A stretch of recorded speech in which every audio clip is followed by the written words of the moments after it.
name's Caroline Clark and I work as a posture alignment specialist. So working with so many classes has taught me, and working with myself has taught me so many different exercises and how to release the body. So today we are doing lumbar spine and we're on page 29 of my book. So this is, again, if you do that whole lumbar spine chapter, you're going to find your backs feel so much better. And we are getting to the end of lumbar spine now. So this next exercise is going to be, we're going to need just the chair or a block. That's it. You're lying to start with in static back.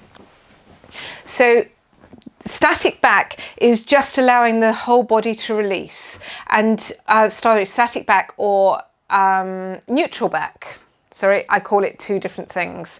Right, bringing the feet into a frog-like position. Remember, just have them where you feel comfortable. If you have to have them further away from you, doesn't matter. It depends where you feel more comfortable. Right, when you're in this position, just make sure the whole back feels okay. If you need a slight block under your head, then put a slight block under the head. If you feel that it's too much stretch to get that neck to be in a better position, all right, that's just your back not allowing it to come down. That's your thoracic back not allowing it to come down well enough. So lying in this position, I want you to put your hands up in the air. They're about that far apart from each other, and I just want you to stretch up to the ceiling. So we go for 10. 1, 2, 3. Leave your back on the ground. 4. Do not bring that head off the ground. 5, 6, 7, 8, 9, 10. With the lower back, remember that triangular bone is rammed into the ground. So even if it puts a slight arch in your back, ram it into the ground. Now stretch as high as you can, wrap the arms round the body, drop the chin towards the throat. This is like being on a rack for your upper back, but it's helping that lower back by keeping that sacrum on the ground. And you're going to hold that position for 2 to 3 minutes. Quite a long one this one is, but you'll feel the benefit, and you can do north-south-east breathing as you're in this position. So that is the first part of page 29. I'm going through the other exercises on this page as well. I keep looking down at my book to see what the next exercise is. So the next exercise is going to be lumbar release. What we need is the, we need this block, but we also need a second block as well. If you haven't got a block, then use chairs and cushions. Okay, you're going to bring the leg, this is a really good release. So bring the leg back into a flex position. Let the, this is leaving your ankle up here. I need this bend in the knee. I don't want the knee to be in a neutral back position. I need it in a flex position. When it's flexed, that's pushing that lumbar spine into the ground. It cannot raise up. I don't want it to be able to arch. Arms are out and palms are up. And you're just resting the upper back. This leg is going to slide down and go into flexion. It's going to come straight back on the ground and slide back, and then it's going to drop sideways. It's going to come back up again, and it's going to go down. Now make sure when you're doing this exercise that you do not, as you're going down, have the heel down and the toe up.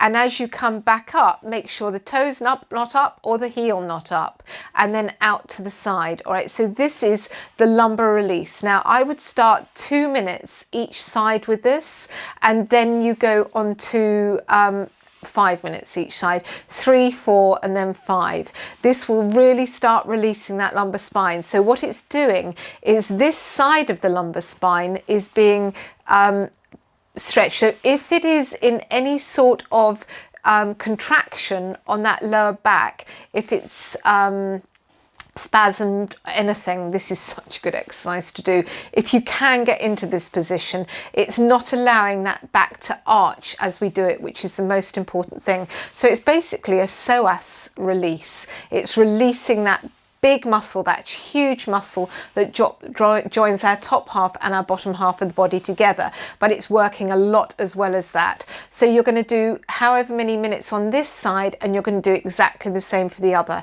This is great for scoliosis of the spine. It is amazing, which I just love this exercise. If ever I've got anyone in really bad discomfort, I would so take them into that exercise. Now I'm going straight on to the next exercise, which again I find amazing. I will always do this in my classes. If anyone says snicky back in Devon is a little bit of discomfort in the back, so I'm always saying, anyone got a snicky back? And if somebody goes, yes, I've got a snicky back, then this is the exercise I'm going to. So all I need for this one is a cushion. Cushion is going underneath the head. So make sure it's rammed down as though you're going to bed at this point. Your arms are out, palms are up, get yourself comfortable. Right now, taking one knee, I want you to pull that knee towards the chest. If you find it hard to do, then you could hold it underneath, you could have it here. Just go with what your body is telling you, all right? Now, holding the knee into the chest, this leg, what I want you to do is bringing it up alongside to start with. So that is really stretching the lower back into a posterior tilt. And then you're just going to let that leg go to the ground, and you're going to put it to the ground and then come back up again. And we're going for 10 each side. 1, 2, 3, 4. You may get clunking. 5, 6. I'm getting clicking in my knees.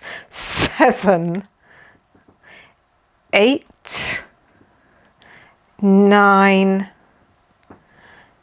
10. Okay, swap to the other side, pull it into you, and the other one down. 1, 2, 3, 4, 5, 6, 7, 8, 9, 10. Now, if you find that too much with the leg held towards you, you could always have foot on the ground and then put the leg out and up. Again, you modify them. If that's too much, slide the leg up and down like that. You're just modifying it to what your body is allowing you to do. So don't push the body out of its range of movement. And any worries, just go with what your body's telling you. You know more about your body than anyone else. So thank you for joining me. My website is above my head now. We have gone through the whole of lumbar spine in my book, and I will see you very shortly. That was page, I think that could have been page, I'm not quite sure which page. Hang on a minute, wait a minute. That was page 28.